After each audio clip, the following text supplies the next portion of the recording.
El sabor metálico de mi propio final violento aún persistía en mi lengua. En mi vida anterior, me rompí la clavícula sacando a Alejandro Caballero de un coche sumergido. La única recompensa fue un matrimonio que me mató. Así que, cuando desperté mirando la misma carretera mojada por la lluvia, escuchando ese chirrido familiar de neumáticos, no me hice la heroína. Me quedé temblando en el barro helado y vi a mi hermana bajar al barranco para reclamar mi premio. Fue la trampa más fácil que jamás preparé. La lluvia golpeaba mis mejillas como grava lanzada. Jadeé un sonido desesperado y feo que me desgarró la garganta y tropecé hacia atrás. Mis botas resbalaron en el asfalto mojado. Caí de culo con fuerza. El impacto me envió un dolor punzante por la columna vertebral. Se suponía que debía estar muerta hace 10 segundos. Estaba en una cama de hospicio estéril, mis pulmones llenándose de líquido, tosiendo hilos oscuros de sangre mientras mi esposo de 6 años firmaba los papeles para desconectar mi soporte vital. Los monitores se habían quedado planos. Recordaba la repentina y aterradora ingravidez de morir. Ahora había gravedad, demasiada. Apreté mis manos desnudas contra la carretera áspera y helada. La gravilla se clavó en mis palmas. Dolía. Era real.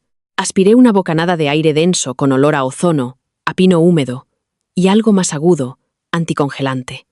«Elena, levántate. Te estás destrozando los vaqueros, idiota». La voz cortó el aullido del viento. Levanté la cabeza de golpe. A 1 metro de distancia estaba Sofía. Llevaba un impermeable amarillo brillante que no había visto una gota de barro. Su pelo rubio, pegado al cráneo. Su expresión era de fastidio habitual. Se veía exactamente como a los 21 años. Sin marcas, sin cargas, viva. Un horrible chirrido de metal, retorciéndose, resonó desde el barranco. Sonaba como un animal moribundo. Mi estómago se revolvió. Me puse a 4 patas y tuve arcadas en el arcén. Escupí saliva fibrosa en la tierra. La línea temporal me golpeó con fuerza física. 14 de octubre. El puerto de montaña. Volvíamos en coche de un restaurante barato. El sedán plateado acababa de reventar una rueda. Dio un trompo y saltó por encima del guardarraíl. En la vida que acababa de dejar, no pensé. Bajé por esa pendiente de 70 grados. Me arranqué las uñas hasta la carne en raíces y rocas. Arrastré a un hombre inconsciente de 90 kilos fuera de un chasis que se hundía mientras el agua entraba en la cabina. Me fracturé la clavícula. Cogí una neumonía. Y Alejandro Caballero, heredero del Imperio Naviero Caballero, se despertó en la UCI y decidió que me debía la vida. Pagó las deudas de mi padre, puso un diamante en mi dedo, me mudó a una mansión que funcionaba exactamente como un mausoleo. «¿Has oído eso?», gritó Sofía, asomándose por el borde del guardarraíl roto. «Alguien se ha salido de la carretera. Llama al 112». Me limpié la boca con el dorso de la mano.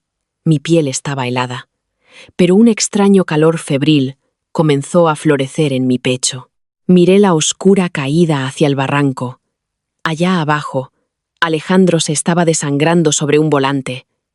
«Mi móvil está muerto», mentí, con la voz quebrada. No era una mentira completa. En mis bolsillos, mis manos temblaban tan violentamente que no podría haber marcado un número, aunque lo intentara. Sofía gimió, sacando su móvil de su impecable bolsillo del impermeable. «Sin cobertura. Claro. Estamos en medio de la nada. Elena, baja ahí. A ver si están vivos». Me levanté lentamente. Mis rodillas chocaban entre sí. Miré a mi hermana, Sofía, que había pasado la última década de mi vida anterior, llevando mis vestidos de diseñador desechados, asistiendo a las galas a las que yo estaba demasiado enferma para ir, y susurrándole a Alejandro que estaba perdiendo la cabeza. Sofía, que derramaba bonitas lágrimas junto a mi cama mientras le pasaba a mi marido la llave de su habitación de hotel. «No puedo», susurré, inyectando un temblor patético en mi voz. Me abracé a mí misma, encogiendo los hombros. «Es demasiado empinado. Tengo miedo, Sofía». Ella rodó los ojos, un gesto tan profundamente normal que me dio ganas de reír histéricamente. Eres una inútil. Vale. Si hay un cadáver ahí abajo, le haré una foto. No sabía que era Alejandro Caballero. Solo quería la emoción morbosa de una tragedia en la que no estaba involucrada. Navegó con cuidado por el barro resbaladizo, agarrándose a una robusta rama de pino para bajar por el terraplén. Yo me quedé arriba, perfectamente quieta, dejando que la lluvia helada empapara mi fina chaqueta de algodón. Escuché. Oí el chapoteo cuando llegó al fondo cerca del arroyo. Oí su aguda inspiración. Dios mío. Su voz flotó hacia arriba, débil y llena de pánico. Está vivo. Es. Dios mío. Mira su reloj. Es un Patek Philippe. Incluso en una crisis, Sofía tenía ojo de tasadora. ¡Sácalo!, grité hacia abajo, mi voz plana, desprovista del pánico que debería haber sentido. El coche podría incendiarse. No lo haría. Sabía que el bloque del motor ya estaba inundado, pero Sofía no lo sabía. Impulsada por una repentina y frenética energía, alimentada enteramente por el destello de un reloj de 1.000.000 de euros y la perspectiva de una víctima rica, se metió en el agua helada. Me senté en la parte intacta del guardarraíl y esperé. No me sentía heroica, tampoco me sentía malvada, solo me sentía increíblemente, maravillosamente cansada. Vi cómo la lluvia golpeaba los charcos en el asfalto. Conté los segundos. Le llevó 20 minutos de gruñidos, resbalones y llantos arrastrar el peso muerto de Alejandro fuera del lado del conductor y hasta la orilla fangosa. Para cuando el lejano lamento de una sirena de ambulancia finalmente cortó la tormenta, alguien en la cresta opuesta debió haber llamado. Sofía estaba cubierta de barro y de la sangre de Alejandro. Parecía una mártir. Bajé por el terraplén justo cuando llegaron los paramédicos. No toqué a Alejandro. No miré su rostro magullado y aristocrático. Miré a Sofía, que lloraba lágrimas reales de agotamiento, agarrando su mano fría e inerte. Lo salvé, dijo ahogadamente al paramédico, temblando violentamente. Lo saqué yo. Lo has hecho bien, cariño, dijo el médico, envolviéndola en una manta térmica. Me quedé en un segundo plano, una sombra en la lluvia. Lo hiciste bien, Sofía, pensé, mientras el sabor metálico de la adrenalina finalmente se desvanecía de mi boca. Acabas de salvar al diablo. Ahora te lo puedes quedar. La sala de espera del Hospital Clínico San Carlos olía fuertemente a limpiador de suelos industrial y a café rancio. Era un aroma que instantáneamente me erizaba la nuca. Había pasado incontables horas en hospitales. Odiaba el zumbido de las luces fluorescentes. Odiaba las sillas de plástico rígido que se clavaban en mi coxis. Sofía estaba envuelta en una gruesa manta de hospital, sentada directamente debajo de una rejilla de calefacción. Las enfermeras le habían dado ropa de quirófano para que se cambiara, pero ella se había negado estratégicamente a lavarse la cara. Una mancha de barro seco y un rastro de la sangre de Alejandro permanecían en su mejilla izquierda. Era una obra maestra de puesta en escena. Parecía frágil, traumatizada e innegablemente heroica. Yo me senté a 3 sillas de distancia, bebiendo un vaso de agua tibia. Mi propia ropa estaba húmeda, pero no me había revolcado en el barranco, así que solo parecía ligeramente molesta. ¿Crees que despertará?, susurró Sofía, mordisqueándose nerviosamente la uña del pulgar. Sus ojos no dejaban de mirar hacia las puertas dobles de la UCI. El paramédico dijo que estaba estable. Despertará, dije en voz baja. Conocía su historial médico exacto. Conmoción cerebral, 3 costillas fracturadas, una fisura en el fémur izquierdo. Nada permanente. El verdadero daño era la paranoia que el accidente le infundiría. Las pesadas puertas dobles se abrieron de golpe, golpeando los topes de goma con un ruido sordo. La temperatura en la habitación pareció bajar 10 grados. Beatriz Caballero entró. Era una mujer construida enteramente de ángulos agudos y dinero frío. Su gabardina de color carbón estaba perfectamente entallada, intacta por la tormenta de fuera. Sus tacones resonaban contra el linóleo con una precisión rítmica y depredadora. Detrás de ella caminaban 2 hombres con trajes oscuros, la seguridad de Alejandro, y un abogado pálido y sudoroso que sostenía un maletín. En mi primera vida, cuando entró en esta habitación, miró mi figura embarrada y temblorosa con absoluto asco. Me había entregado un cheque de 50.000 euros y me había dicho que firmara un acuerdo de confidencialidad. Cuando Alejandro se negó e insistió en cortejarme, ella convirtió en su misión personal desmantelar sistemáticamente mi cordura durante 6 años. Supervisaba mis llamadas, despedía a mis médicos, envenenaba lentamente mi comida con metales pesados para inducir la enfermedad que me puso en el hospicio. Ahora, sus ojos pálidos y calculadores me recorrieron y me descartaron de inmediato. Se fijaron en Sofía. «Tú», dijo Beatriz, su voz un ronroneo bajo y ronco. «¿Eres la chica que sacó a mi hijo del agua?» Sofía se levantó, dejando que la manta del hospital se deslizara lo justo para dejar al descubierto un hombro. Miró a Beatriz con ojos grandes y llorosos. «Sí, señora, soy Sofía. Soy Beatriz Caballero». No le ofreció la mano. Estudió a Sofía como a un pura sangre en una subasta. Los médicos me informaron que si no lo hubiera sacado de la cabina que se hundía, se habría ahogado en 3 minutos. Le salvaste la vida. No podía dejarlo allí, suspiró Sofía. Su voz temblaba perfectamente. Ni siquiera lo pensé. Simplemente bajé. Tomé otro sorbo de agua para ocultar mi sonrisa. Era una actuación impecable. Si no la hubiera visto quejarse de sus zapatos durante 5 minutos antes de fijarse en el reloj, la habría creído. «Mi familia honra sus deudas», dijo Beatriz. Gesticuló vagamente hacia el abogado. «Serás compensada por tu trauma y tu ropa arruinada. Insistimos en cubrir cualquier evaluación médica que puedas necesitar». «¿Oh, no?», dijo Sofía rápidamente, retrocediendo. Había visto suficientes telenovelas para saberse el guión. «No quiero su dinero, señora Caballero. Solo quiero saber que está bien. Esa es toda la recompensa que necesito». Los ojos de Beatriz se entrecerraron una fracción de milímetro. Un cambio diminuto, casi imperceptible. Era la mirada que ponía cuando se encontraba con un rompecabezas. En mi vida pasada, acepté el cheque porque estaba desesperada por pagar el alquiler, lo que me marcó como una cazafortunas desde el primer día.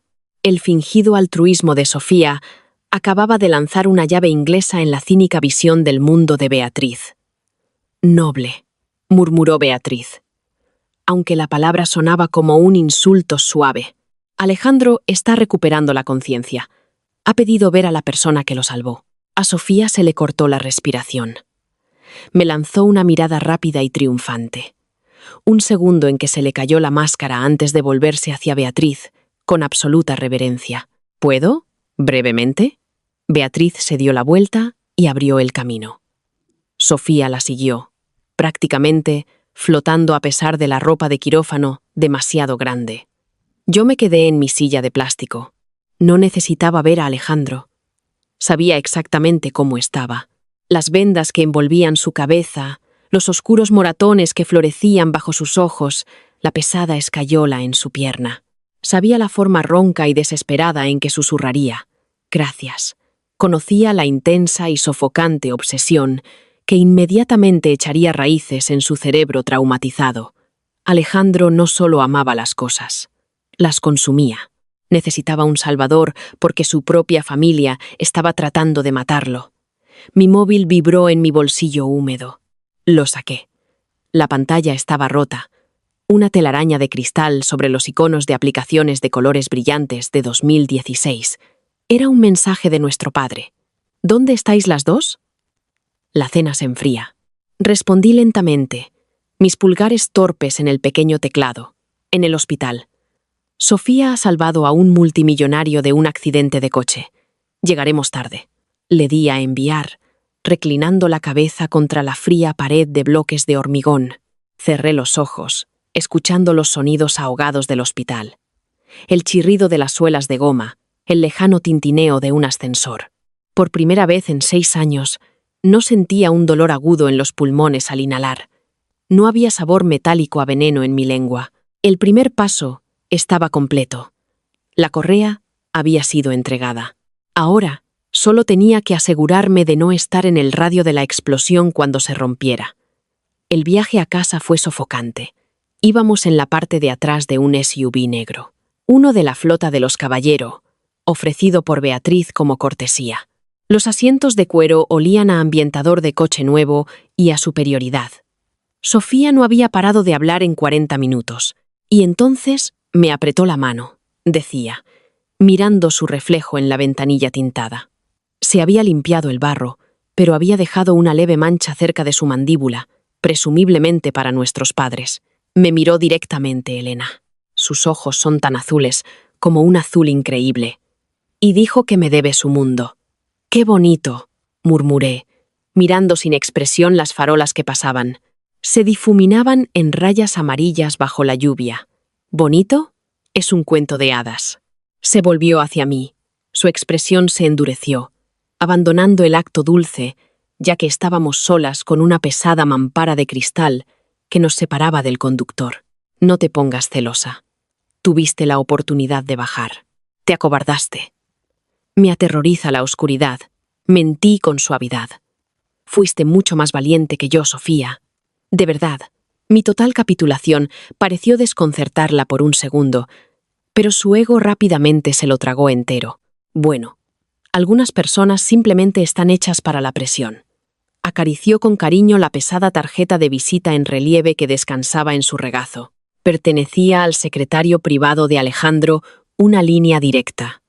Cuando el SUV se detuvo frente a nuestra casa de una sola planta con la pintura desconchada en las afueras, el contraste era casi cómico.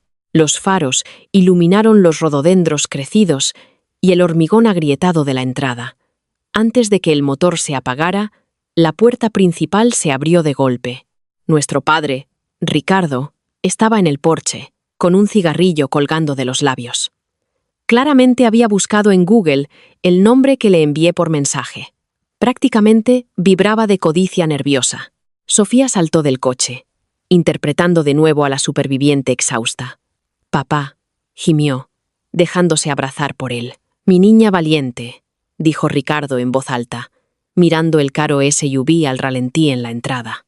«Dios mío, mírate. Entra. Tu madre está haciendo té». Salí por el otro lado, cerrando la pesada puerta en silencio. Nadie me miró. Subí los escalones, pasando por alto la dramática reunión en el salón, y fui directamente por el estrecho pasillo hasta mi habitación.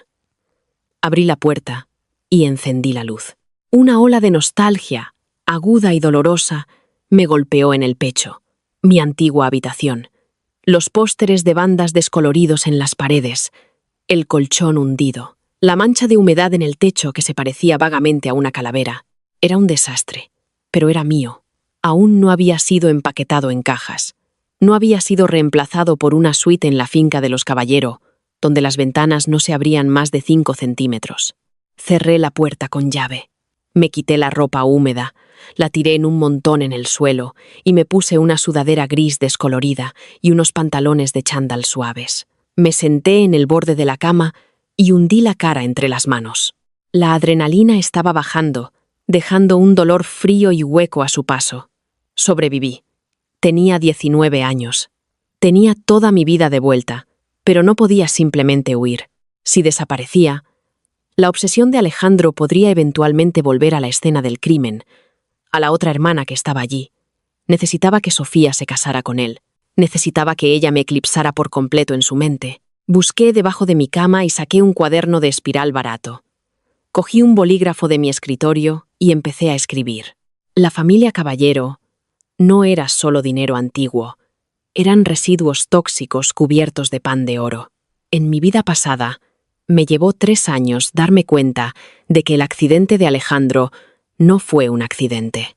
Su hermano mayor, Carlos, le había pagado a un mecánico para que manipulara los frenos y la columna de dirección. Carlos quería el control exclusivo de la compañía naviera. Cuando Alejandro lo descubrió, no fue a la policía. Los Caballero arreglaban las cosas internamente. 2 meses después de que Alejandro descubriera la verdad, el helicóptero privado de Carlos se estrelló en las montañas. La investigación oficial concluyó que fue un fallo mecánico, convenientemente archivado gracias al poder de los Caballero para influir en los informes correctos. Pero Beatriz sabía que Alejandro había ordenado el sabotaje. Por eso me odiaba. Me veía como una debilidad, que volvía a Alejandro imprudente. Sofía pensaba que estaba entrando en una novela romántica. No se daba cuenta de que acababa de pintarse una diana en la espalda. Los enemigos de Alejandro la verían como una palanca. Beatriz la vería como un parásito. Alejandro la vería como una posesión que necesitaba ser encerrada en una bóveda para mantenerla a salvo. Dibujé una línea en el centro de la página del cuaderno. En un lado, escribí la línea de tiempo de Sofía. En el otro, mi ruta de escape. Un golpe retumbó en mi puerta. Elena. La voz estridente de mi madre se filtró a través de la madera barata. Sal de ahí. Sofía nos está contando lo que pasó en el hospital. Vamos a pedir pizza para celebrar. ¿Celebrar? Se me revolvió el estómago. Estaban celebrando una sentencia de muerte. Me duele la cabeza, mamá, respondí, haciendo que mi voz sonara apropiadamente quejumbrosa. Me voy a dormir. Como quieras, murmuró ella, sus pasos retrocediendo por el pasillo. Siempre tan dramática. Dejé escapar un suspiro lento y tembloroso. Miré el cuaderno. Necesitaba dinero. Necesitaba un título universitario. Necesitaba volverme tan absolutamente irrelevante e independiente que cuando el Imperio Caballero finalmente se incendiara, ni una sola chispa me alcanzaría. Cerré el cuaderno y lo deslicé bajo el colchón. Apagué la lámpara y me recosté en la oscuridad, escuchando los sonidos ahogados de las risas que venían del salón. Ríe mientras puedas, Sofía, pensé, mirando la mancha de agua con forma de calavera. La luna de miel va a ser mortal. Las entregas comenzaron un martes. Estaba sentada en la desportillada mesa de formica de la cocina, tomando una taza de café instantáneo barato que sabía a plástico quemado, cuando sonó el timbre. Luego, volvió a sonar. Para cuando me arrastré hasta la ventana, una enorme furgoneta de reparto blanca estaba al ralentí en nuestra agrietada entrada. 2 hombres con uniformes grises a juego entraron las flores. No eran solo ramos, eran enormes arreglos estructurales de orquídeas blancas y rosas pálidas y de aspecto magullado. En 10 minutos, nuestro estrecho y maloliente salón parecía la antecámara de una funeraria de lujo. El empalagoso y pesado aroma de los pétalos moribundos y la espuma floral húmeda absorbía el oxígeno del aire. «Dios mío», susurró Sofía, de pie en el centro de la habitación con su pijama de seda. Tocó un pétalo de orquídea aterciopelado, con los ojos muy abiertos, absorbiendo el puro exceso de todo aquello. «No hay tarjetas, solo esto. Es él», susurró nuestra madre con reverencia desde el pasillo, agarrando las solapas de su gastado albornoz como si estuviera frente a un rey. «Alejandro Caballero. Te está cortejando, Sofía». Tomé un sorbo lento de mi terrible café. El calor me quemó la lengua, conectándome a la realidad. En mi vida anterior, esas flores habían venido para mí. Recuerdo estornudar incontrolablemente porque era alérgica a los lirios, un detalle que Alejandro no se había molestado en aprender, y yo había sido demasiado intimidada para mencionarlo. Recuerdo a él de pie en esta misma habitación, su traje a medida haciendo que nuestro sofá gastado pareciera basura, diciéndome que me llevaba a París para el fin de semana. Yo no tenía pasaporte. Él había conseguido uno en 24 horas. En aquel entonces, pensé que era magia. Ahora, sabía que era una demostración de un poder aterrador y sin control. Durante las siguientes 3 semanas, los regalos aumentaron. Comenzó con ropa.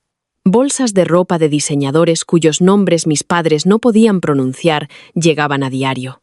Sofía tiró todo su armario. La vi meter sus viejos jerseys en bolsas de basura, su rostro enrojecido por una energía maníaca y vertiginosa. Luego vinieron las joyas, una pulsera de tenis de diamantes, que se sentía tan pesada como un grillete, un par de pendientes de esmeralda. Luego vinieron las reglas. Eran sutiles al principio, disfrazadas de un romance extremadamente empalagoso. Sucedió un viernes por la noche. Sofía estaba arriba preparándose para su tercera cita con Alejandro. Bajó con un impresionante vestido rojo sin espalda que se había comprado antes del accidente. Se veía vibrante, viva. El coche negro ya estaba esperando fuera. Alejandro ya no venía a la puerta. convocaba. Cuando Sofía abrió la puerta principal, un hombre alto y de cuello grueso, con un traje oscuro, estaba en el porche. Era David, el jefe de seguridad de Alejandro. Conocía íntimamente los ojos planos y muertos de ese hombre. En mi vida pasada, David fue quien cerró la puerta de mi habitación desde fuera, cuando Alejandro decidió que yo era demasiado frágil emocionalmente para salir de casa. «Señorita», dijo David, su voz como piedras moliendo, «el señor caballero ha enviado una prenda diferente para esta noche. Siente que el rojo atrae el tipo de atención equivocado». Le entregó una bolsa de ropa negra. Sofía parpadeó. Su sonrisa vaciló por una fracción de segundo. Miró su vestido rojo. Contuve la respiración, de pie en la sombra del umbral de la cocina. «Lucha», susurró una pequeña parte traicionera de mí. «Mándalo al infierno, Sofía». En cambio, el rostro de Sofía se suavizó en una expresión de halagada sumisión. «Oh, bueno, si él lo prefiere. Es tan protector». Subió corriendo las escaleras y bajó 10 minutos después con un vestido azul marino de cuello, alto y manga larga, que la envejecía 10 años. Le robó la luz. La hacía parecer exactamente una caballero. Salió por la puerta y el pesado golpe del coche al cerrarse resonó en la calle silenciosa. Volví al fregadero y abrí el agua fría para lavar mi taza. Mis manos temblaban. El agua estaba helada, entumeciendo mis dedos, pero no podía dejar de temblar. Estaba sucediendo exactamente de la misma manera. El borrado sistemático de la personalidad, el aislamiento dorado. Agarré un paño de cocina y lo apreté hasta que mis nudillos se pusieron blancos. No iba a intervenir. Me estaba salvando a mí misma. Había pasado las últimas 3 semanas trabajando en el turno de cierre de un restaurante grasiento a 3 pueblos de distancia, llegando a casa oliendo a aceite de freír rancio y a lejía, guardando dinero en efectivo en un diccionario hueco debajo de mi cama. Estaba solicitando programas de traslado en universidades a 3.000 kilómetros de distancia. Entré en mi habitación, cerré la puerta y saqué el diccionario de su escondite. Conté los billetes de 20 euros flácidos y manchados de grasa. 800 euros. No era suficiente. Ni de lejos suficiente para escapar de un multimillonario si alguna vez se daba cuenta de que se había casado con la hermana equivocada. Volví a guardar el dinero, con el pecho oprimido. Tenía que dejarla caer. ¿Era ella o yo? Y yo ya había muerto una vez. ¿Te vas a poner eso? La voz de mi madre era un cuchillo afilado raspando un plato. Estaba en el pasillo con un par de pantalones negros sencillos y un suéter beige holgado. Me había atado el pelo en un moño desordenado y severo, y me había limpiado la cara de maquillaje. Parecía una bibliotecaria cansada. «Es solo una cena, mamá», dije, manteniendo mi voz plana, sin ningún desafío. «Es una cena en la finca de los Caballero», espetó mi padre, ajustándose una corbata de cachemira horrible en el espejo del pasillo. Apestaba a colonia barata de droguería y a sudor nervioso. «Alejandro ha invitado a toda la familia. Es una muestra de respeto. No avergonzarás a tu hermana». Sofía bajó las escaleras. Llevaba otro de los regalos de Alejandro, un vestido lencero de seda plateado que se le pegaba a las costillas. Estaba preciosa, pero tenía leves ojeras. No había estado durmiendo. Alejandro tenía la costumbre de llamar a las 3 de la mañana porque su trauma por el accidente le daba pesadillas, y exigía que ella se quedara al teléfono hasta el amanecer. «Deja que se ponga lo que quiera, papá», dijo Sofía, con la voz tensa, un poco quebradiza. No me miró. A Alejandro no le importa Elena de todos modos. El viaje a la finca fue una clase magistral de silencio sofocante.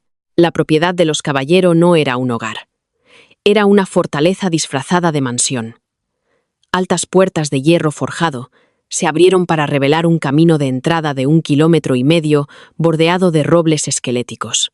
Los neumáticos crujían sobre la grava perfectamente rastrillada cuando las pesadas puertas de roble se abrieron. El aire del interior me golpeó como un golpe físico. Olía a cera de abejas, a pulimento de limón y a dinero antiguo.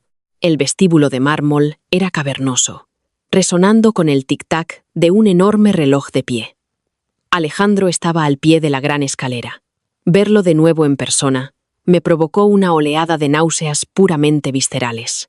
Se apoyaba pesadamente en un bastón negro, su pierna izquierda todavía en una abrazadera. Los moratones de su cara se habían desvanecido a un amarillo enfermizo, pero sus ojos eran los mismos, azul hielo, inquietos y completamente desprovistos de calidez. Cuando vio a Sofía, esos ojos se fijaron en ella como un depredador que adquiere un objetivo. No sonrió. Solo miró, una mirada pesada y consumidora. «Has venido», dijo. Su voz era un susurro bajo y aristocrático. No saludó a mis padres. Me ignoró por completo. Extendió la mano, agarró la muñeca de Sofía, un poco demasiado fuerte, sus nudillos blancos, y la atrajo hacia su lado. «Ven, la cena está esperando». El comedor era una cámara larga y opresiva con una mesa de caoba que podía sentar a 30 personas. Esta noche solo había 6 cubiertos. Beatriz Caballero estaba sentada a la cabecera de la mesa, tomando una copa de vino tinto. Se veía exactamente como en el hospital, una escultura de hielo de mujer, pero fue el hombre sentado a su derecha quien me puso los pelos de punta, Carlos Caballero. Era 5 años mayor que Alejandro, pero poseía un encanto fácil y aterrador que a su hermano menor le faltaba. Tenía el pelo oscuro, una barba perfectamente recortada y llevaba un suéter de cachemira relajado. Parecía un modelo de catálogo guapo y accesible. Sabía que era un asesino. Sabía que en menos de 2 meses, Alejandro descubriría que Carlos manipuló el coche. Sabía que el helicóptero privado de Carlos caería misteriosamente en una bola de fuego. «Ah, los salvadores han llegado», dijo Carlos levantándose. Su sonrisa era cálida, pero sus ojos estaban completamente muertos. Se acercó y le tendió la mano a mi padre, que prácticamente vibraba de patética emoción, estrechándola vigorosamente. Cuando la mirada de Carlos se deslizó hacia Sofía, vi el momento exacto en que calculó su valor. La miró como un carnicero mira a un cordero. Vio una debilidad, una palanca que podía usar para romper a Alejandro. Luego, sus ojos se posaron en mí. Inmediatamente encogí los hombros, miré la alfombra y arrastré los pies, proyectando una insignificancia pura e inalterada. Me hice pequeña, aburrida. «¿Y la hermana?», murmuró Carlos, perdiendo el interés en mí casi al instante. Se volvió hacia Sofía. «Debes ser muy valiente, Sofía, arrastrando a mi hermano de ese río. Estamos profundamente en deuda contigo». La pausa antes de la palabra deuda fue microscópica. Solo alguien que la buscara escucharía la burla. La cena fue agónica. La comida, una especie de codorniz, asada con una reducción de moras, sabía a ceniza en mi boca. Mantuve la cabeza gacha, masticando mecánicamente, escuchando la horrible dinámica que se desarrollaba. Alejandro apenas comió. Mantuvo su mano izquierda apoyada en la nuca de Sofía. Parecía un gesto cariñoso, pero yo conocía el peso cálido y pesado de su palma. Era una restricción física. Cada vez que Sofía intentaba inclinarse para participar en la conversación, sus dedos se flexionaban, tirándola sutilmente hacia atrás contra su silla. «Sofía es toda una artista. En realidad», se jactó mi madre, tratando desesperadamente de llenar el pesado silencio. «Pinta paisajes preciosos». «Ah, ¿sí?», preguntó Beatriz con suavidad, sin levantar la vista de su plato. Tomó un bocado microscópico de carne. «Qué pintoresco. Tenemos varios Monet en la galería. Quizás puedas estudiarlos. Dios sabe que esta casa necesita un toque femenino, considerando los gustos de Alejandro». «Prefiero que su tiempo esté completamente enfocado», interrumpió Alejandro, su voz cortando el tintineo de la plata como un látigo. «El arte puede esperar. Está ocupada». Sofía soltó una pequeña risa nerviosa. «Quiero decir, es solo un hobby. Es una distracción», corrigió Alejandro, girando la cabeza para mirarla. Su rostro estaba a centímetros del de ella. «Ya no necesitas distracciones. Me tienes a mí». Se me cayó el alma a los pies. La habitación quedó en perfecto silencio. Mis padres se quedaron allí, completamente ajenos a la enorme bandera roja que se ondeaba en sus caras, sonriendo como idiotas porque un multimillonario estaba reclamando a su hija. Carlos observó el intercambio con una diversión distante y clínica, bebiendo su vino. Sofía bajó la mirada a su regazo. Sus mejillas se sonrojaron profundamente. Sí, Alejandro. Agarré el tallo de mi copa de agua con tanta fuerza que me sorprendió que no se rompiera en mi mano. Quería gritar. Quería volcar la mesa de caoba, agarrar a Sofía por el pelo y arrastrarla fuera de este mausoleo. Pero entonces recordé la cama del hospital. Recordé toser sangre, mientras Alejandro miraba, con los ojos planos, convencido de que estaba inventando mi dolor para llamar la atención. Recordé el puro terror de morir completamente sola en una habitación llena de gente. Tomé un sorbo lento de agua. Dejé que el líquido frío lavara el pánico. Tomaste tu decisión, Sofía, pensé, mirando mi reflejo en el cuchillo de plata pulida junto a mi plato. Querías la corona. Ahora llévala. ¿Postre?, preguntó Carlos, con voz alegre, cortando la pesada atmósfera tóxica. No comí el postre. Conocía al pastelero que empleaba Beatriz. Le gustaba usar extracto de almendras para enmascarar el sabor amargo de los sedantes triturados cuando Beatriz decidía que un invitado era demasiado hiperactivo. No iba a correr ningún riesgo. Cuando finalmente nos fuimos, el aire frío de la noche se sintió como un respiro físico. Prácticamente corrí hacia el sub. Mientras subía al asiento trasero, miré hacia las puertas delanteras. Alejandro estaba en el umbral, apoyado en su bastón. Estaba observando el coche, no estaba mirando a Sofía. Por un segundo aterrador y trepidante, mientras los faros barrían el porche, sus ojos se encontraron con los míos a través del cristal tintado. Un escalofrío violento me recorrió la espalda. Rompí la mirada, hundiéndome en el asiento de cuero, mi corazón martilleando contra mis costillas como un pájaro atrapado. No fue nada, me dije. Un truco de la luz, un accidente. No le importaba. Yo era la hermana invisible. Pero durante todo el camino a casa, no pude quitarme la sensación de una mirilla apoyada directamente en mi nuca. La proposición ocurrió 2 semanas después. No fue una pregunta. Fue una emboscada. Alejandro no hacía intimidad. Hacía espectáculos. Alquiló todo el jardín botánico del centro. Un enorme invernadero abovedado lleno de flora tropical que olía a tierra húmeda, a podredumbre y a orquídeas en plena floración. Lo llenó con una orquesta de 50 músicos que tocaban música clásica de forma agresivamente creciente. Lo sé porque mis padres me arrastraron con el pretexto de una salida familiar. Sofía entró en el invernadero con los ojos vendados, guiada por David, el guardia de seguridad. Cuando se la quitó, la orquesta se hinchó.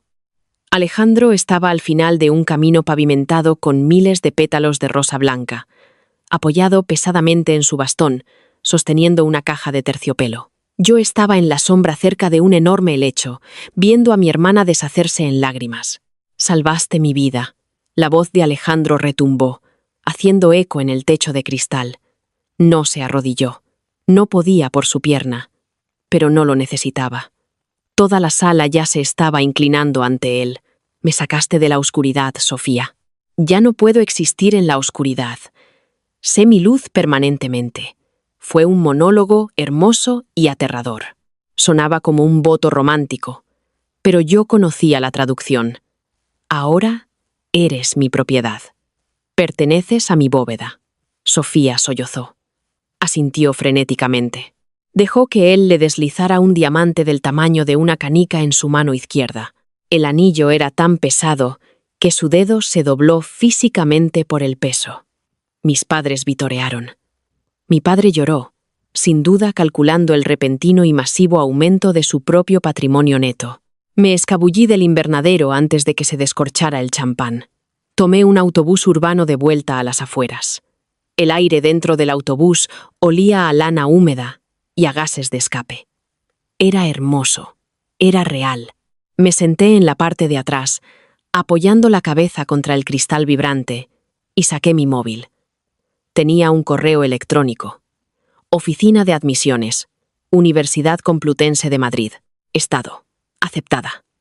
Dejé escapar un suspiro que sentí que había estado conteniendo durante 2 meses. Estaba en la otra punta del país.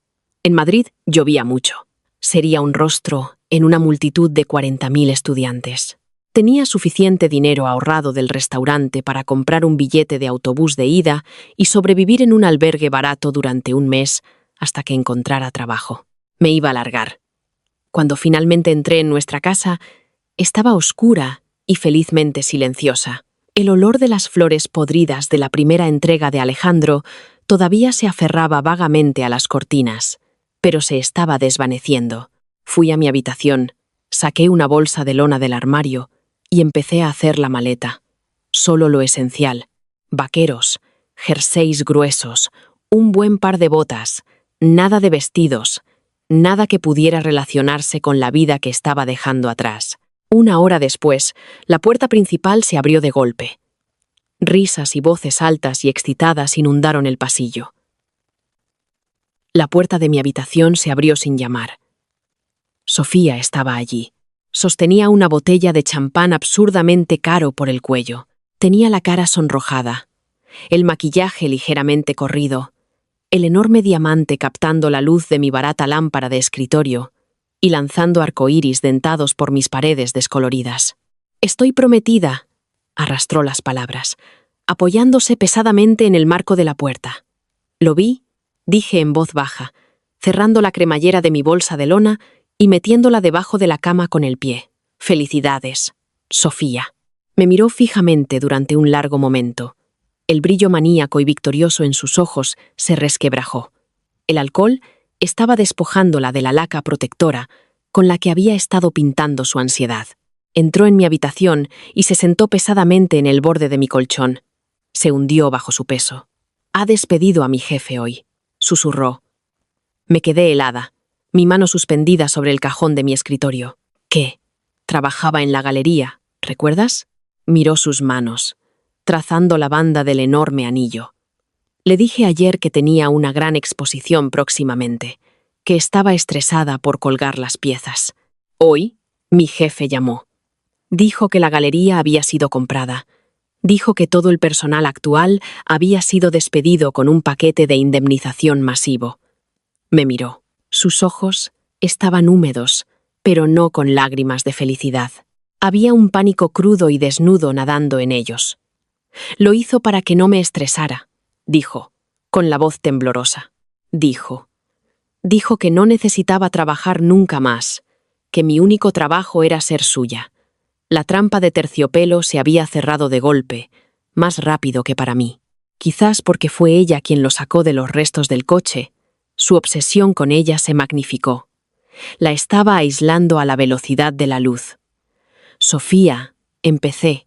Una repentina y pesada piedra de culpa se alojó en mi garganta. Podía decírselo. Podía hacerle una maleta ahora mismo. Podríamos huir las dos. Pero entonces recordé los ojos muertos de Carlos Caballero. Si Sofía huía, la paranoia psicótica de Alejandro detonaría. La cazaría. Cazaría a nuestra familia. Si yo huía con ella, solo me estaría encadenando a un barco que se hunde. Solo te está protegiendo. Mentí.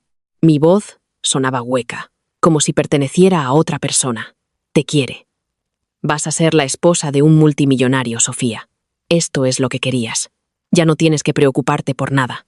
Sofía me miró fijamente, buscando en mi rostro ¿qué? ¿Simpatía? ¿Una vía de escape?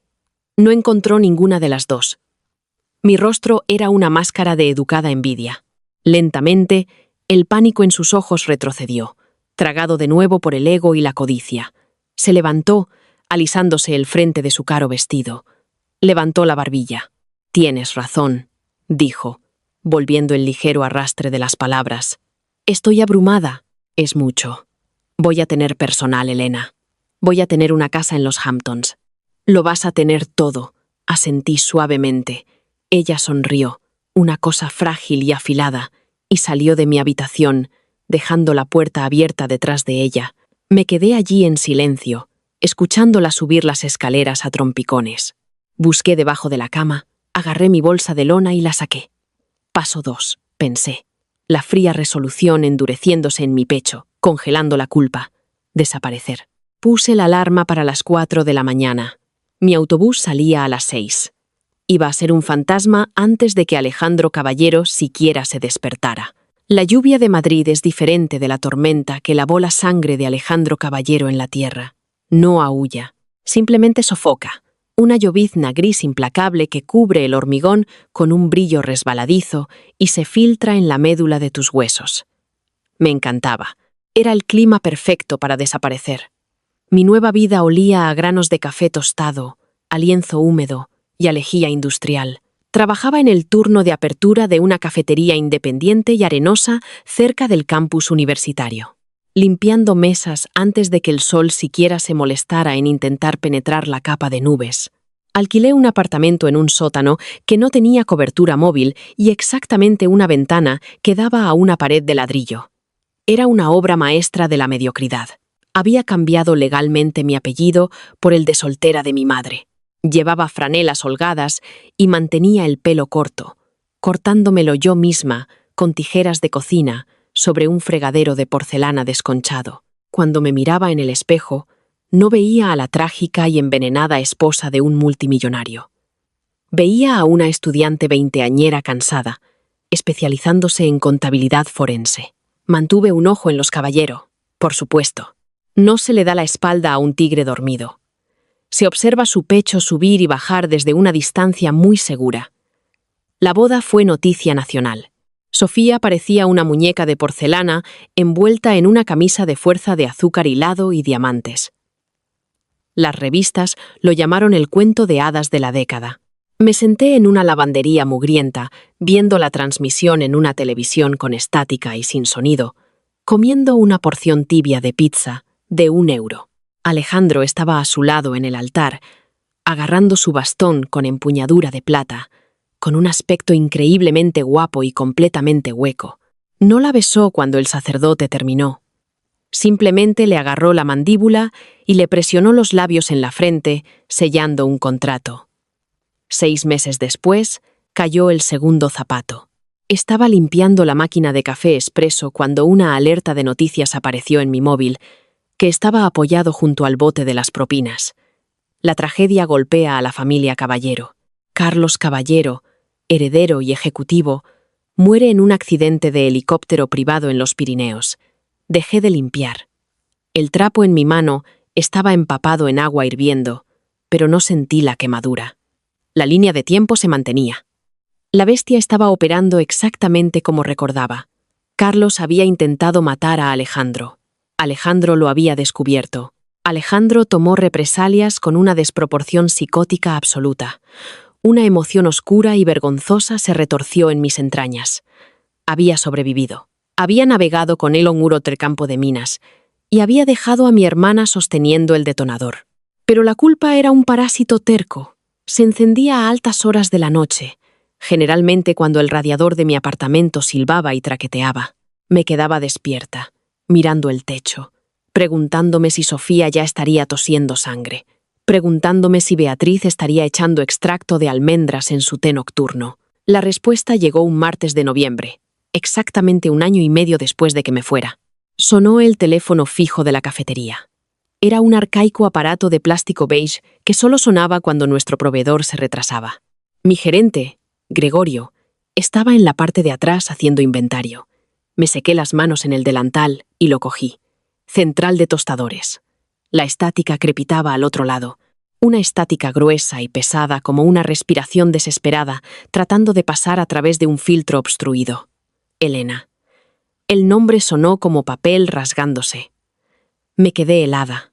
El ruido ambiental de la cafetería, el silbido de la varilla de vapor, el bajo murmullo de los estudiantes universitarios estudiando, de repente sonó como si viniera de debajo del agua.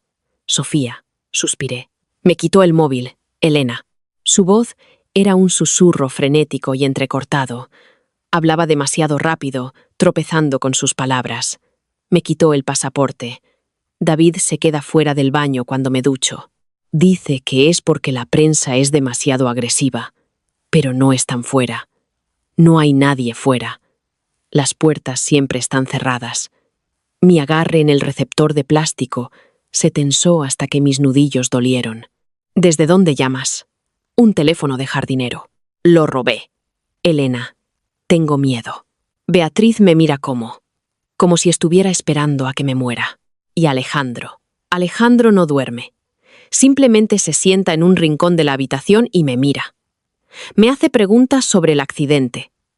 Las mismas preguntas una y otra vez. Un sudor frío me recorrió la nuca. La está poniendo a prueba. En mi vida pasada, el trauma de Alejandro le hizo obsesionarse con los detalles de su rescate. Quería saber exactamente cómo se sintió, a qué olía el agua, cuán pesada era la puerta. Trataba el recuerdo como un texto religioso. ¿Qué tipo de preguntas? Pregunté, mi voz plana, sin traicionar el terror absoluto que se apoderaba de mi pecho. Pregunta a qué olía el coche. Sollozó Sofía, el sonido pequeño y patético. Le dije que olía a barro. Se enfadó mucho, Elena. Tiró un decantador de cristal contra la pared. Dijo que estaba mintiendo. ¿Por qué diría eso? Porque un bloque de motor inundado, mezclado con un radiador agrietado, no huele a barro. Huele a anticongelante agudo y dulzón, y a cable eléctrico quemado. Yo lo sabía. Alejandro lo sabía. Sofía no. La trampa de terciopelo no solo estaba cerrada. Las púas estaban empezando a desplegarse. Sofía, escúchame, dije. Una calma cruel y pragmática apoderándose de mí. La misma calma que me permitió verla bajar al barranco. Tienes que decirle que estabas en shock. Dile que tu memoria está fragmentada por el trauma. No intentes adivinar. No puedo más. Lloró. Quiero ir a casa. Quiero a mamá. La hipoteca de mamá y papá fue pagada por Naviera Caballero, dije brutalmente. Conducen Mercedes de leasing y asisten a cenas en el club de campo. No te ayudarán. Si te vas, Alejandro se lo quitará todo y te guardarán rencor para siempre. ¿Entonces qué hago? Gritó por el teléfono. Sobrevives, susurré. Elegiste la corona, Sofía. No puedes quitártela solo porque pesa. Colgué el teléfono. No solo lo colgué, arranqué el cable beige directamente del enchufe de la pared con un tirón brusco y violento. Me quedé allí detrás del mostrador, con el pecho agitado, el olor a café tostado de repente nauseabundo. Había cortado la línea. La había abandonado de nuevo. Me dije a mí misma que era en defensa propia. Me dije a mí misma que ella me habría hecho exactamente lo mismo. Pero mientras miraba los cables de cobre deshilachados que colgaban de la pared, el sabor a monedas viejas inundó mi garganta. La paranoia echó raíces esa tarde. Dejé de coger el autobús, caminé a casa bajo la lluvia torrencial, tomando rutas erráticas y sinuosas por callejones que olían a cerveza rancia y a basura mojada. Revisé la cerradura de la ventana de mi sótano 3 veces cada noche. Pensé que estaba siendo cuidadosa. Pensé que la Comunidad de Madrid era una alfombra lo suficientemente grande como para barrerme debajo. Estaba salvajemente, hilarantemente equivocada. Sucedió un viernes, 3 semanas después de la llamada de Sofía. Salía de mi clase de auditoría avanzada, poniéndome la capucha de mi chubasquero contra el viento cortante. El campus se estaba vaciando, un mar de paraguas grises, navegando por la plaza de hormigón. Un SUV negro estaba al ralentí en el bordillo. No era un elegante y brillante coche de los Caballero. Era un vehículo utilitario negro mate y resistente con ventanillas muy tintadas y parachoques de acero reforzado. Parecía un transporte militar que se había perdido en los suburbios. No me detuve. Mantuve la cabeza gacha, acelerando el paso, mezclándome con un grupo de estudiantes de primer año que reían. Una mano enorme se cerró sobre mi hombro. No fue un golpecito. Fue un agarre de tornillo que se clavó directamente en mi clavícula, la misma clavícula que me había roto en mi vida pasada sacando a Alejandro de los restos del coche. Un dolor fantasma estalló violentamente en el hueso. Señorita Elena. La voz era como piedras moliendo. David, no grité. Gritar implica que crees que alguien vendrá a ayudarte. Simplemente me detuve. Mi sangre se convirtió en agua helada. Giré lentamente la cabeza. David llevaba una pesada chaqueta táctica que olía ligeramente a ozono y a aceite de armas caro. Sus ojos planos y muertos escudriñaban las multitudes de estudiantes, completamente imperturbable por el entorno público. Para hombres como él, el público eran solo obstáculos. «Quítame la mano de encima», dije. Mi voz era sorprendentemente firme. David soltó mi hombro, retrocediendo medio paso, dándome la ilusión de espacio. «El señor caballero solicita su presencia». «No conozco a ningún señor caballero». David no parpadeó. Metió la mano en su chaqueta y sacó un sobre de manila grueso. Me lo tendió. La lluvia comenzó inmediatamente a picar el papel marrón. «Solicita su presencia», repitió David. «En el vehículo». Miré el sobre. Miré las ventanillas oscurecidas del SUV. El motor emitió un rugido bajo y gutural. Alejandro estaba allí. El diablo había cruzado el país. Le arrebaté el sobre de la mano a David y rasgué la parte superior. Dentro había una pila de fotografías brillantes de 8×10. Las hojeé, la lluvia emborronando la tinta. La primera era una foto de mi apartamento en el sótano. La segunda era una foto mía tomada a través de la ventana de la cafetería. La tercera era un informe médico. Era un informe de toxicología. El nombre en la parte superior era Sofía Caballero. La sustancia química resaltada en un marcador amarillo brillante y abrasador era un metal pesado. Beatriz la estaba envenenando. Se me cortó la respiración. Miré a David, mis muros cuidadosamente construidos resquebrajándose. ¿Está muerta? Todavía no, dijo David impasible. El vehículo, señorita Elena. No tenía a dónde huir. Si echaba a correr, David me derribaría al hormigón antes de que avanzara 10 metros. Y aunque me escapara, tenían mi dirección. Tenían mi vida. Caminé hacia el sub.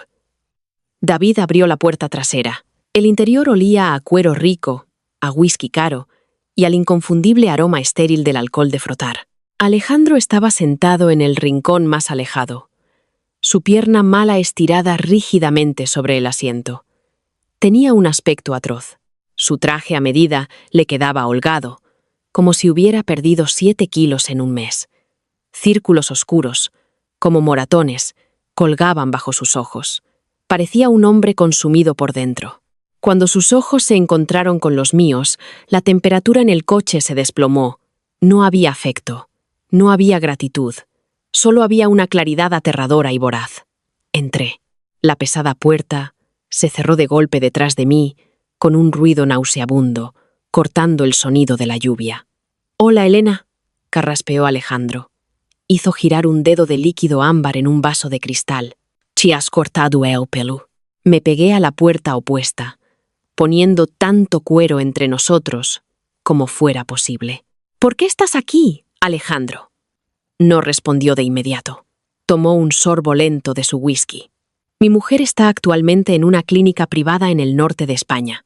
Se desplomó hace 3 días en una gala benéfica. Un fallo renal completo». Lo miré fijamente, agarrando el sobre de manila mojado. «Tu madre la está envenenando». Alejandro sonrió, una línea delgada y aterradora que no llegaba a sus ojos. «Sí, a Beatriz no le gusta la competencia. Pero eso es un asunto familiar interno.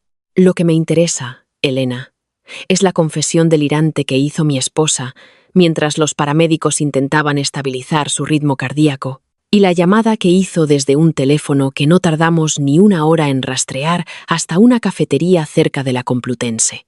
Se me cayó el alma a los pies. Estábamos en caída libre. Tenía terror a morir, continuó Alejandro, su voz bajando a un registro bajo e hipnótico. La gente aterrorizada tiende a deshacerse de sus mentiras. Me suplicó que la perdonara. Me dijo que ya no quería el dinero. Me dijo que ni siquiera tocó el agua esa noche. Se inclinó hacia adelante. El aire en el coche pareció enrarecerse, dificultando la respiración. Me dijo, susurró Alejandro, sus ojos azules clavándose en mi cráneo, que tú te quedaste en la cresta, viéndome ahogar, y le dijiste que reclamara el rescate. No lo negué, no rompí a llorar. Miré al hombre que había ordenado cortar mi soporte vital en otra línea de tiempo, y sentí una repentina y masiva oleada de adrenalina. El miedo se evaporó, reemplazado por un desafío frío y duro. «Dice la verdad», dije con calma. Te vi sangrar. Dejé que se llevara el mérito. La mano de Alejandro tembló. El hielo en su vaso tintineó violentamente. Por un segundo pensé que iba a golpearme. La traición en su rostro era absoluta. Había construido una religión en torno a un Salvador, y el Salvador era un fraude. ¿Por qué? Exigió, su voz quebrándose, despojándose de la fachada aristocrática. Podrías haberlo tenido todo. Le di el mundo, le di un imperio. Eso estaba destinado a ti. No quería tu imperio, Alejandro, escupí, inclinándome hacia adelante, igualando su intensidad. Tu imperio es un cementerio. Tu hermano intentó asesinarte. Tu madre está asesinando a tu mujer. Tu riqueza está construida sobre la paranoia y la sangre. Te entregué a Sofía porque sabía que destruirías a quien amaras, y me negué a que fuera yo. El silencio en el SV era absoluto. Solo el tamborileo de la lluvia en el techo rompía la tensión. Alejandro me miró fijamente. Miró el corte áspero de mi pelo barato, mi chaqueta de franela mojada, mis ojos que no le guardaban absolutamente ninguna reverencia, y entonces, horriblemente, la ira se desvaneció de su rostro. La obsesión no murió, simplemente mutó. «¿Viste la podredumbre?», murmuró, casi para sí mismo. Un asombro extraño y retorcido se deslizó en su voz. «Sofía solo vio el oro, pero tú viste todo el tablero. Sacrificaste a tu propia carne y sangre para superarnos». Dejó su vaso, extendió la mano y me agarró la muñeca. Su piel estaba febrilmente caliente. «Eres exactamente lo que necesito», suspiró Alejandro, su agarre apretándose como un torniquete. Una socia que ve el cuchillo antes de que caiga. «Vuelve conmigo, Elena. Enterraremos a Beatriz juntos. Lo arreglaremos». Miré su mano envuelta alrededor de mi muñeca. Era el mismo agarre que una vez me había forzado un anillo de diamantes en el dedo. Era la misma trampa, solo que con un cebo diferente. «No», dije. No me aparté. Dejé que me sujetara la muñeca. Dejé que sintiera mi pulso, que era perfecta e inquietantemente firme. «¿Crees que tienes una ventaja aquí, Alejandro?», pregunté suavemente. «¿Crees que puedes arrastrarme de vuelta a tu mausoleo porque descubriste que Sofía es una mentirosa?» «No necesito una ventaja», dijo Alejandro, sus ojos brillando con esa familiar certeza psicótica. «Tengo recursos que no puedes comprender». «No tienes a dónde huir, Elena. Tu vida en Madrid se ha acabado». «Mi vida aquí se acabó en el segundo en que David me tocó el hombro», asentí. «Pero estás profundamente equivocado sobre quién tiene las cartas. Con mi mano libre». Busqué en el bolsillo húmedo de mis vaqueros. Saqué un pequeño objeto plateado, una memoria USB barata y estándar. La lancé a la consola de cuero entre nosotros. Aterrizó con un suave chasquido. Alejandro la miró, frunciendo el ceño. «¿Qué es eso?» «La contabilidad forense es una especialidad fascinante», dije, reclinándome en el asiento, finalmente liberando mi muñeca de su agarre aflojado. «Aprendes a rastrear el dinero. Aprendes a buscar inconsistencias». En mi tiempo libre, decidí investigar a fondo los archivos de Naviera Caballero. Eso era mentira. No encontré la información a través de la universidad. La clave la obtuve en mi vida anterior. Una noche, mientras dormías, dejaste tu portátil abierto sobre unos documentos del despacho de tu madre. Leí los nombres de 2 sociedades. Aegis Holdings en las Caimán y otra en Macao. No significaron nada para mí entonces, pero nunca los olvidé. En esta vida, esos nombres fueron mi punto de partida. «¿Estás de farol?», se burló Alejandro. Aunque un pequeño parpadeo de duda cruzó su rostro. «Hay una sociedad fantasma offshore, registrada en las Islas Caimán llamada Aegis Holdings», recité, manteniendo mi voz dolorosamente aburrida. «Está gestionada por una firma de apoderados que tu madre, Beatriz, contrata. 2 semanas antes de tu accidente, una transferencia de 500.000 euros se movió de Aegis a una cuenta no rastreable en Macao. El mismo día, un mecánico de tu garaje privado se jubiló discretamente y se mudó a un país sin extradición». Alejandro dejó de respirar. El color se drenó rápidamente de su rostro, dejando su piel del color de la nieve sucia. Carlos, no cortó tus frenos, Alejandro, dije, viendo cómo la revelación lo hacía añicos como el cristal. Carlos era un idiota arrogante que quería tu puesto, pero no era un asesino. Solo fue un chivo expiatorio conveniente. Beatriz ordenó el ataque. «Mientes», susurró. Sus manos comenzaron a temblar violentamente. «¿Por qué haría eso?», pregunté retóricamente, ignorando su negación. «Porque estabas empezando a investigar los fondos de pensiones. Estabas haciendo preguntas sobre los enormes agujeros sangrantes en los libros de la empresa. Beatriz ha estado malversando del Imperio Caballero durante una década para financiar sus adquisiciones de arte privadas y sus deudas de juego.